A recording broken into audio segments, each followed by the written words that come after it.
e-commerce dá dinheiro? Hoje nós trouxemos aqui o Thiago. O Thiago é engenheiro, mestre em administração, ele foi diretor global de e-commerce da Coca e do Grupo Martins. E ele acabou de voltar em Harvard, onde ele fez um curso sobre plataformas digitais e ecossistemas. Thiago, tudo bem? Tudo bom, professor? Maravilha. Thiago, você tem insistido comigo que o e-commerce não dá dinheiro. Explica um pouquinho mais para a gente. Essa é uma parte interessante, professor. Eu tenho insistido isso com você por duas razões principais. A primeira delas é que hoje a gente está num mundo meio voltado a narrativas. E a segunda delas é que a conexão disso é que existe o que você nos lembra sempre nas aulas de estratégia, a simetria de informação. As narrativas e os valuations não significam necessariamente que o negócio dá dinheiro. E aí eu vou dar um exemplo muito simples que a gente tem no mercado hoje. A Amazon tem um potencial de vendas enorme. A Amazon vende muito a nível global. E ela tem um valuation algumas vezes maior que o valuation do Walmart, que entrega muito mais lucro do que a Amazon. Então, isso me coloca para poder pensar em negócios em escala um pouco menor, se de fato está dando aquele lucro mesmo que a gente imagina.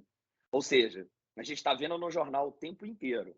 Empresas valem bilhões, empresas entregam bilhões para os seus acionistas. Ou o caso talvez mais icônico, que é a Uber, que vale bilhões e bilhões, e o lucro, que é o que de fato o dono tira, é muito baixo. Então, dentro dessa perspectiva, a gente tem que analisar de maneira um pouco mais clara o que é narrativa e o que é valuation, acreditando em futuro potencial.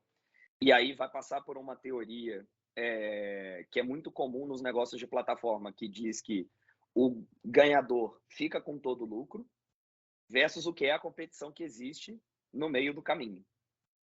Então, é aí que está a chave para definir se de fato as coisas dão lucro ou não, porque o meio do caminho não é bem verdade. E talvez a gente tenha um exemplo bem interessante do que está acontecendo no e-commerce do Brasil. Tem players grandes, Amazon, Mercado Livre, Magalu, B2W, e se você vai ver os valuations, eles são múltiplos enormes, Absurdos. absurdos, para dizer o mínimo, versus o valor das ações. Então isso não reflete de fato que estão dando lucro. E aí que está um pouco a chave de entender se de fato e-commerce é algo que dá lucro e vai trazer aquela riqueza fácil que todo mundo tem na cabeça, ou se é como um business tradicional, que você precisa investir muito tempo para ser um ganhador, o que consolida, o que dita preço, e a partir daí, de fato, conseguir remunerar o capital que está sendo investido.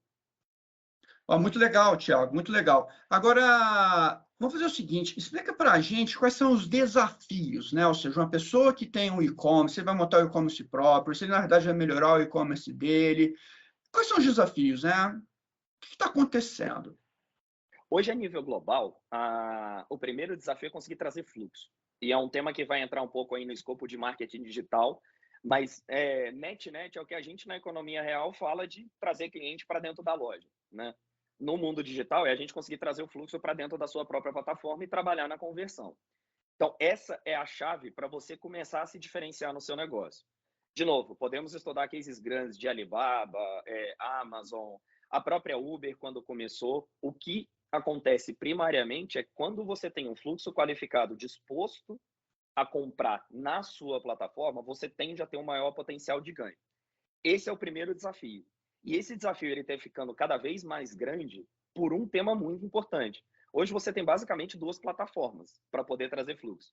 Ou você vai usar o Ads do Google, ou você vai usar o Ads do Facebook.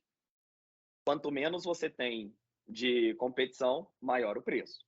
Logo, fica muito caro. E você já tem muita competição entre, acabei de citar, Amazon, Mercado Livre, Magalu e etc. Aqui no Brasil, você já tem muito player grande colocando muito dinheiro para poder trazer esse fluxo. Então é algo caro, muito caro. E quando você passa o segundo layer disso, eles estão apostando claramente na estratégia do winner take all, ou take the most, vamos dizer assim. Então, você tem muito capital investido, basta ler os balanços e as análises de acionista que saem dessas companhias, eles têm investido muito, muito, muito, muito para trazer pessoas para dentro das plataformas. Então, a primeira coisa que você tem que se atentar é como trazer o seu fluxo, porque se for entrar para poder competir de igual para eles, já começa perdido. A segunda coisa Deixa eu fazer uma pergunta, Claro. desculpe te interromper. Então, Thiago, aquela tipo assim, ideia de que você faz um pouquinho de propaganda no Instagram, um pouquinho de propaganda no Facebook, no Google, no TikTok, vai trazer, na verdade, dezenas de milhares, centenas de milhares de pessoas de fluxo qualificado para dentro da sua plataforma, é meio que uma lei do engano, não é bem assim não, né? Exato. E tem o segundo desafio, né? O Uhum. primeiro é trazer o fluxo, o segundo é você conseguir fazer a conversão. E a conversão Ah, passa pela experiência do usuário. Você tem que ter um app que funcione, que tenha um bom gateway de pagamento, que é um desafio que, tipicamente, quando a gente vai pensar em começar um e-commerce, a gente vai pensar em melhorar o nosso e-commerce, a gente nem olha, porque isso é como o given, não, mas a pessoa vai pagar com cartão. Sim, você precisa ter a plataforma para a pessoa poder pagar, você precisa ter o gateway funcionando no momento correto, ele não pode dar pau, ele tem que ter prevenção à fraude, uma série de coisas que a gente poderia ficar aqui por bastante tempo conversando. Essa segunda etapa da conversão é muito importante. É muito difícil você trazer a pessoa para dentro da plataforma e se a pessoa não tiver uma boa experiência de compra dentro do seu aplicativo ou dentro do seu site, ela não vai converter e ela não volta. Então essa agora, é a então, segunda etapa. isso custa dinheiro mais uma vez, né? Exato. Ou pode fazer você perder bastante dinheiro. Ah, Tenta sim. fazer um pensamento. Se você tem um gateway de pagamento que não funciona legal e não tem uma boa prevenção à fraude, e você tem 5% de margem de lucro, se 5% das pessoas não pagarem, você já está no Sim. prejuízo. Ótimo. Então já temos dois custos aí realmente importantes, né? Que é a questão de você trazer fluxo para dentro da sua plataforma, mais essa questão, ou seja, de um custo para você melhorar a experiência do cliente. Né? Isso que passa Exato. pela questão do gateway de pagamento, o app funcionar e aí vai. Tem mais algum custo? Tem. Talvez o mais interessante é que eu estou falando de uma maneira disfarçada das 5 forças, porque a partir da hora que eu estou falando de fluxo, eu estou falando de competição. Eu estou falando de grana para poder trazer gente para dentro do seu negócio. Quando eu estou falando de experiência de usuário, acaba indo na mesma perspectiva. Como é que eu consigo converter aquele consumidor que está passando na porta da loja e fazer ele entrar? É a mesma coisa também. Só que tem um terceiro tema no business digital e que ele vai conectar com o último, que é muito importante. Apesar dos negócios do mundo digital, a maioria deles, a gente pensar só em termos digitais, se eu estou falando de um e-commerce que entrega produto, o maior custo vai estar em pessoas. Porque no fim do dia, você tem uma pessoa entregando na porta de alguém. Envolve pessoa, se envolve pessoa, envolve custo. Custo E logístico, Thiago. exatamente. Você tem custo não só do combustível, que é o que está na moda hoje em dia por causa de preço de barril de petróleo, etc. Mas o custo da pessoa, tipicamente, custo de headcount, tipicamente é um custo alto em qualquer negócio, seja offline, seja online.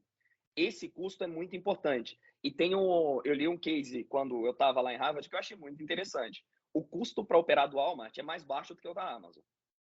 Mas espera aí, a Amazon não é a empresa mais valiosa, o valuation dela no longo prazo é muito maior do que a do Walmart, e todo blá blá blá que a gente lê nos jornais. Mas o custo do Walmart, mesmo com toda, entre aspas, ineficiência versus o modelo da Amazon que foi criado depois, automatizado, com robô e etc., é mais baixo. Então, o custo de pessoas não é um custo a se negligenciar. E se você vai ter um business no mundo digital, você vai entregar algum produto físico, isso tem que ser altamente considerado. E mesmo que você vá, não sei, vou vender curso digital. Se você precisa de uma pessoa para poder aquecer a sua base, o seu grupo de WhatsApp e etc. De novo, eu estou falando sobre headcount, eu estou falando sobre pessoa. Isso é custo. Isso não é escalável. Se uma pessoa consegue gerenciar 10 entregas por dia, se você for fazer 20, você precisa de 2 pessoas. E assim sucessivamente. Essa é uma parte que muita gente negligencia. E se a gente for entrar no DRE, aí eu posso abrir mais de iFoods, de restaurantes, e sair colocando mais mercados que hoje estão bastante em voga por causa do mundo digital, a gente vai bater no custo logístico. E de maneira muito relevante. E, de novo, não estou falando de preço de gasolina, não. Eu estou falando de custo de pessoa. Porque se você quer escalar o seu business e o seu modelo depende em algum elo de pessoas, você só cresce quando você tem mais pessoas. Você tem custo para recrutar, você tem custo para manter, você tem custo para a pessoa estar lá dentro. E qualquer pessoa que tem, qualquer business sabe que esse é disparado o maior desafio que a gente tem. O desafio de liderança, o desafio de recrutamento e o desafio de retenção. Isso é um Olha, fato.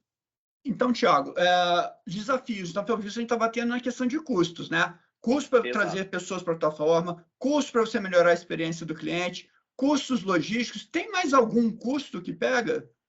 E quando você vai nas 5 forças, a gente não pode esquecer do governo.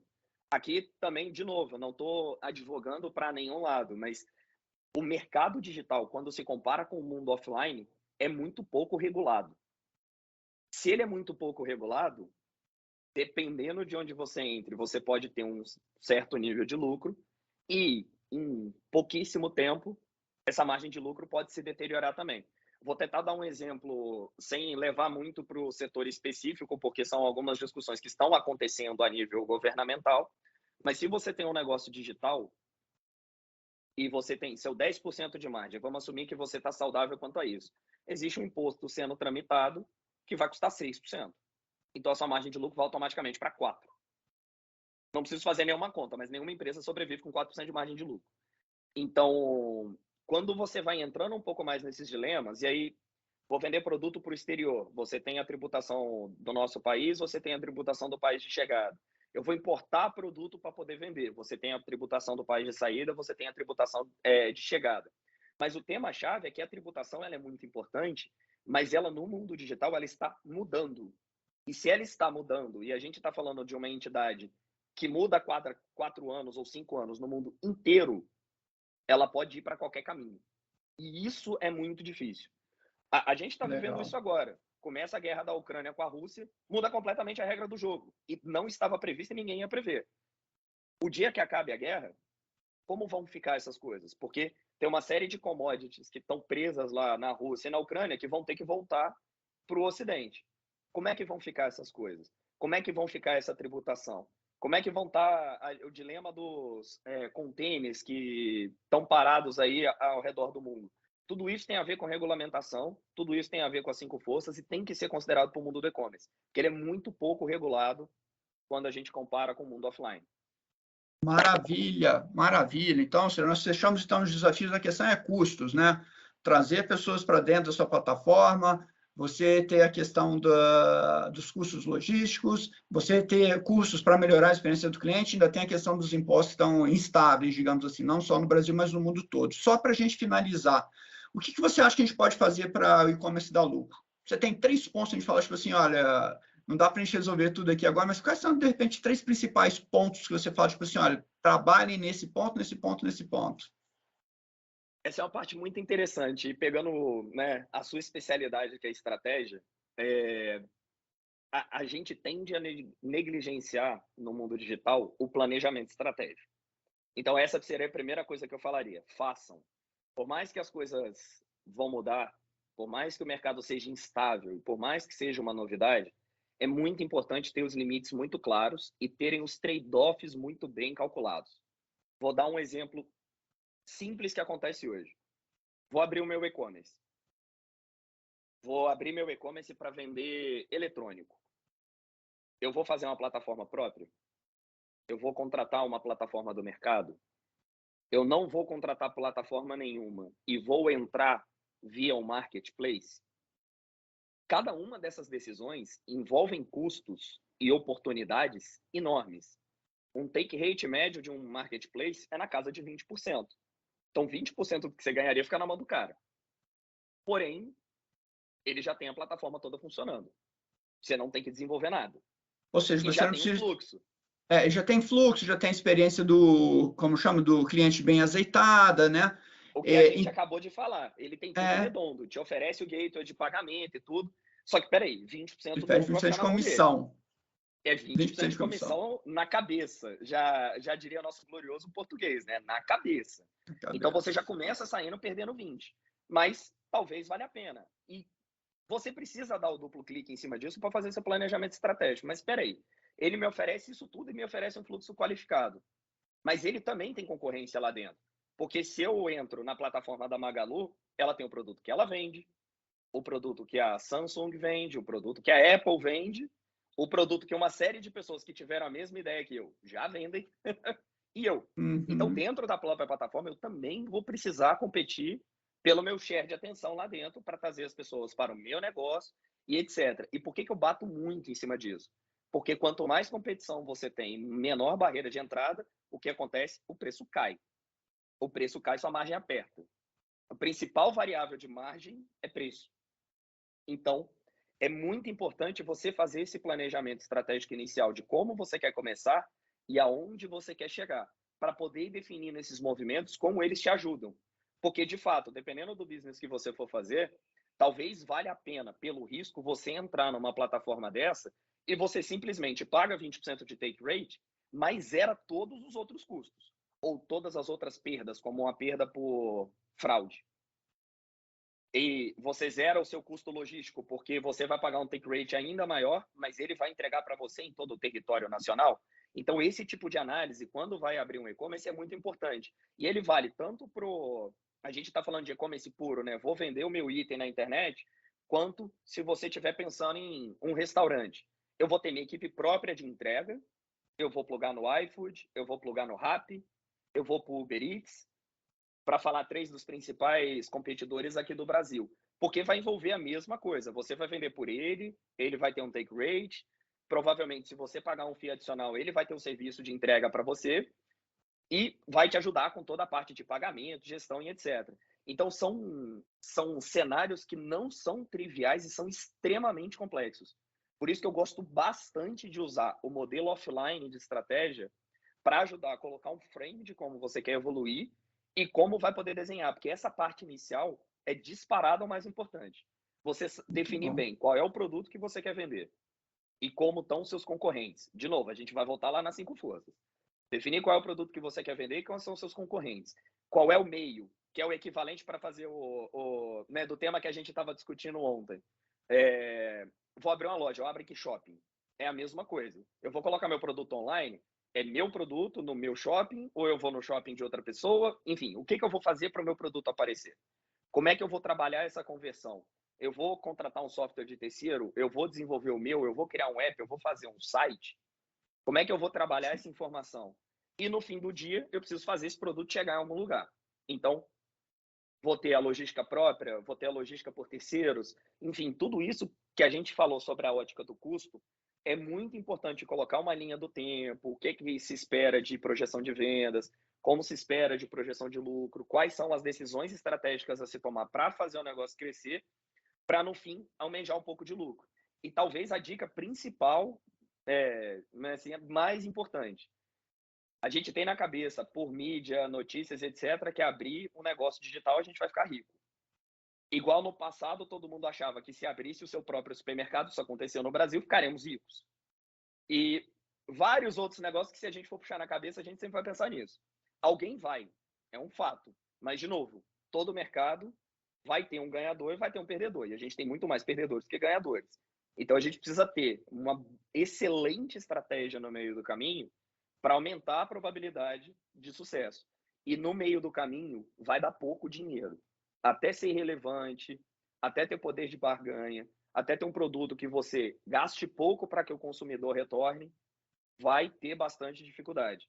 Eu acho que, para exemplificar, o melhor de todos é o Uber. Quando ele entrou, todo mundo achou que o mundo ia mudar de cabeça para baixo. Ele mudou a forma como a gente anda de táxi, taxista não ganha mais dinheiro, a Uber não ganha mais dinheiro, tem uma porrada de concorrente que não ganha dinheiro.